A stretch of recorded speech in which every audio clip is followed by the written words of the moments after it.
and you know they're going to disassemble, disembark, and absolutely mutilate the show. So I wanted to watch it. I thought it would be funny to react to his reaction to, and of course he calls it an ultimate insult to Tolkien. It's even more than that. It's literally taking Tolkien out of his grave and fucking destroying the essence of his soul with this. Anyway, let's watch. Content so that they don't have to, but Rings of Power Season 2 is one of the rare cases where I actually began to feel it. To put this into some kind of perspective, I once climbed the highest mountain in the UK on a boiling hot day with an absolutely stinking hangover every step of the way, and that experience he really needs to stop drinking. Than getting through 3 episodes of this show in time for open book. So he'd rather climb up the Mount Everest than watch the show again. But while drenched in sweat and dying of heat and exhaustion. Seems like a good show. What I don't understand is, okay, so the first season was so unbelievably bad, it was completely unwatchable and just unimaginably bad. How can you make the second season worse? Amazon will figure it out. That's the problem. Like, it's almost impossible to make the second season worse, but the thing is, they didn't change any of the characters, who all sucked. All the characters are the worst characters. Like, this Elrond is the biggest Panziano cuck to ever live. This Galadriel is the most fucking insufferable, annoying. By the way, it's not just that they made the characters trash with their dialogue. They're also the worst actors I've ever seen. It's insane. It was, to put it bluntly, one of the most miserable and depressingly tedious media experiences of my entire career. Like, look at this guy. He's like braiding his hair. Tolkien's legacy, and prove once again that modern culture is an absolute blight on humanity. Dude, this woman makes me, oh my god. Like, this is the face of everything wrong in the world right here. Look at the way she looks. Oh my god. Her face is so annoying. Like, everything about it. From the cringe-inducing dialogue straining for grandiose pomposity and peppered with so many tortured metaphors. Why does a sailboat float but a rock sinks? That the writer should be arrested for crimes against literature, True one. idiotic character choices, and a ridiculously convoluted plot held together by so many conveniences and shortcuts that it makes J.J. Abrams look like Christopher Nolan, to the overwrought performances by a cast of effeminate Gen Z. Like, this is what I mean. He's literally estrogen filled. He has more estrogen than she does. Look at this face. I can't physically watch this show, and the acting is just so, it makes you feel like you have no bone marrow. It makes you feel like it's so off. Everything about it's just so off. Pussies that ticks almost every diversity box except acting ability. Yeah. To the ham-fisted direction and oversaturated cinematography that's so dark you literally can't see what the fuck is even going on half What the fuck is that? It all adds up to $1 billion slab of arse cancer that shames the legacy of Lord of the Rings and makes a complete mockery out of everything that Tolkien stood for. Put another way, the Rings of Power Season 2 fucking sucks. Now, I'm going to do my best to How can it be worse than Season 1, but it is? Here, but in the interests of my own sanity, I'm going to speedrun this shit, because the less time I have to spend talking about Rings of Power, the better. Anyway, allow me to give you the meat. What the They just thought it was a good idea to make his beard down to his kneecaps? And give it to you raw. The show gets off to the worst possible start by We got the dwarf who has the beard down to his kneecaps. Then he has his disgustoid Uggo wife telling him what to do. And then we got cuckbag Elrond, who has like weavy hair and he braids his hair every day. In a good 20 minutes to an extended flashback sequence explaining how Sauron got betrayed by his own lieutenant and eventually got reborn as Halbrand before running into Galadriel. Not a great plan.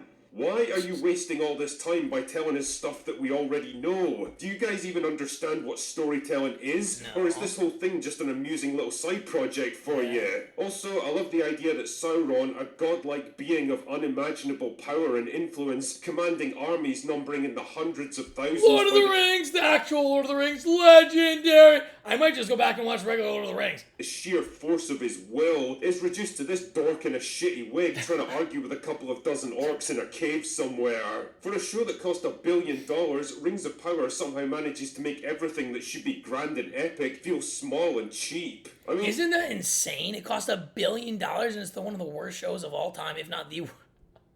How Do is you that really think possible? an entity as powerful as Sauron would need to argue his case to get orcs to follow him? Anyway, they decide that they don't like him anymore, so they stab him to death, but then his blood turns into a flumpy black goo monster that eventually climbs out of the mountain and rolls down the side like a turd until it gets stuck in the wheels of someone's wagon before it eats them. This is real, this is stuff which actually happens in this show. Honestly, I could probably spend an hour breaking down this opening scene alone because it perfectly encapsulates how the writers completely Just seeing Gandalf laugh makes the maestro smile. True hero. misunderstand almost every aspect of what Sauron is, but let's just keep moving for There's God's actual scene of goop moving down the mountainside. Oh my god.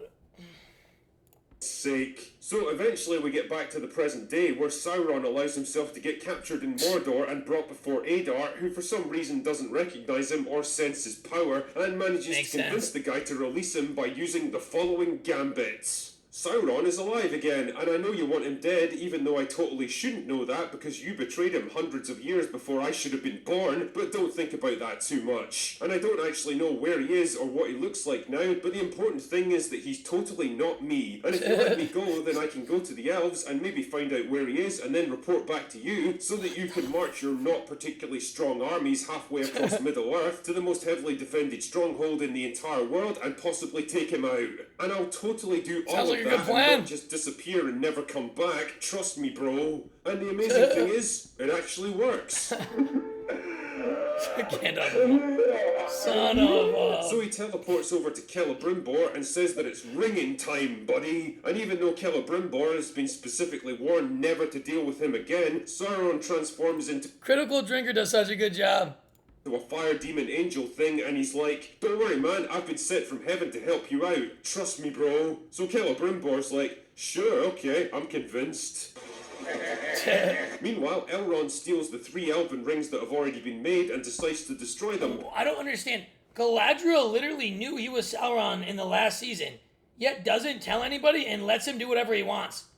The level of brain damage. Because they might be influenced by Sauron, but fucking Doughboy here wants them. This guy pisses me off too. Look at this guy's face. This is the guy you see at a post office who has the life sucked out of him. In his chubby cheeks, he can't even go use the bathroom without hating his life so much that the mirror cracks open. He already wears more finger jewelry than your average gypsy taxi driver, so Elrond throws himself off a waterfall and magically survives so that the rest of the plot can happen. Yeah. But then they catch him anyway and use the rings to bring the elf trees back to life or something. Then there's Gandalf and the not hobbits who are wandering through the fucking desert looking for stars or something. None of them seem to know or care why they're in this show anyway, and frankly neither do I. But I did They kind still of have no... Is this Rasputin? Dude, the hobbits, or whatever the fuck they're called, the Harifeets or something. What are they called again? Harfoots? Harfoots? We don't know why they're in the show still, but this show is so bad, man. When we get introduced to this doofus played by Kieran Hines. Literally, this was your one chance to introduce a racially diverse character and have it actually make sense in universe, and you chose possibly the whitest actor in the entire fucking industry to play him. What is wrong with your brains? Like, do they just not operate like regular brains or what? Also, it's nice to see the real Oh my, what is this creature? One sec, my pizza's here.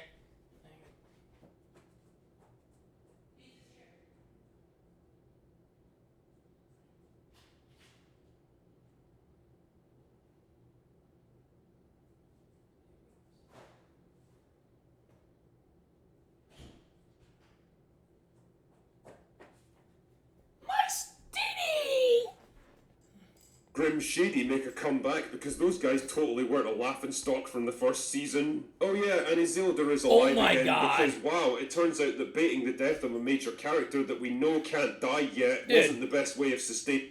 They literally pretended that Aslador died when he's literally in and then they act, oh god, so bad. And this is, I don't even know, this guy might be worse than Galadriel as an actor. Like that level of like terror, like It's horrible. It's just it hurts me to watch, but I Any watch it. dramatic tension. Neither was bringing back Don Lemonlass, Oh, no, who was a I hate pointless him character too. even in season 1, and hasn't changed much here. It did make me laugh though when they had to explain away the death of Bronwyn, even though she was totally alive and well at the end of season 1. Yeah, those orc arrows just take a while to kill you, I guess. Don't think about it too much. There's also a tedious storyline in Moria where the dwarves are running out of food, but they can't do anything about it until Durin and his father reconcile, but they won't because they're basically idiotic children No, now. she just ate all the food. I guess. And lastly, there's a growing power struggle in downtown Numenor, where discount Karl Marx is trying to stage a coup against diverse female queen, and he's so smart about it that he literally talks openly about overthrowing her in the middle of a crowded tavern. Truly, it's the last thing they'd be That expecting. seems like it would work. You know, one of the big questions going into season 2 was, would they have learned any lessons from the nuclear level They never do. took in season 1? Do you think we should hire better writers, better directors, Better actors. better lore experts? Should we tone down the girl bosses and the weird Sauron Galadriel romance angle and the forced diversity and the clumsy... Stop making us root for Sauron. We like Sauron more than the Galadriel. It's insane. Political allegories? But the thing is, Sauron is such a cuckbag weakling too. We hate him too. The thing is, if Sauron was like he was in Lord of the Rings, he'd be a way better character than any of the characters, the good guys in this show. The thing is, Sauron is such a cucked out weasel too that we hate him too in this show. Everything that was bad in season 1 is somehow even worse here. There's all the usual tropes like the girl bosses who fight and strategize right alongside the men as if Did Galadriel kill the Balrog herself with one sword swing again? that's normal procedure. The modern metropolitan diversity projected hilariously onto northern European medieval cultures that totally don't support it, but bizarrely absent from the Middle Eastern cultures where it would actually make sense. The cheap looking sets and the actors who look like they're allergic to testosterone, but that's just what we expect from modern Hollywood. The dialogue is so clumsy and long-winded and pompous, so blatantly trying to replicate He put it exactly. They're allergic to testosterone. Like I said, they're estrogen-filled piglets. Like every single one of those actors is the most unmanly person who couldn't beat a capybara in a fight. Epic tone of the books that it actually had me gritting my teeth. Even Ian McKellen couldn't make verbal diarrhea like this sound good. And no offense to the actors, but they ain't exactly on Ian McKellen's level. In fact, no, fuck it, all offense to them because they suck at their jobs. They're the They've had worst 2 actors. years to up their game, and if anything, they come across as even worse than before. How is that Characters possible? range from idiotic to the This point guy of is such a actual bad actor, mental too. retardation. Like that cry when he goes, I can't even look at it. It's like, what? Because it makes no sense. Dude, Sauron is literally right in front of you. He has no disguise on, and you don't see it. They're making such insane leaps of logical deduction that it can only ever be in service of the plot. Writing sophisticated characters like elves is always going to be a challenge because each of them has got thousands of years of wisdom and experience to convey. And well, this show is proof that a character is only ever as smart as their writer. He gets tricked and within that 10 ain't seconds. much. Then there's the morality question. Season 1 had only a tenuous understanding of the morality of Tolkien's world, and that understanding seems to have completely vanished here. The show seems to want us to empathise with the orcs for some reason, like they're some misunderstood oppressed minority or something. That's what they're doing, Scene literally. where an orc begs his commander not to send him off to war before hovering protectively over his orc wife and baby. That is horrific. God, man. You still would though, wouldn't you? Why?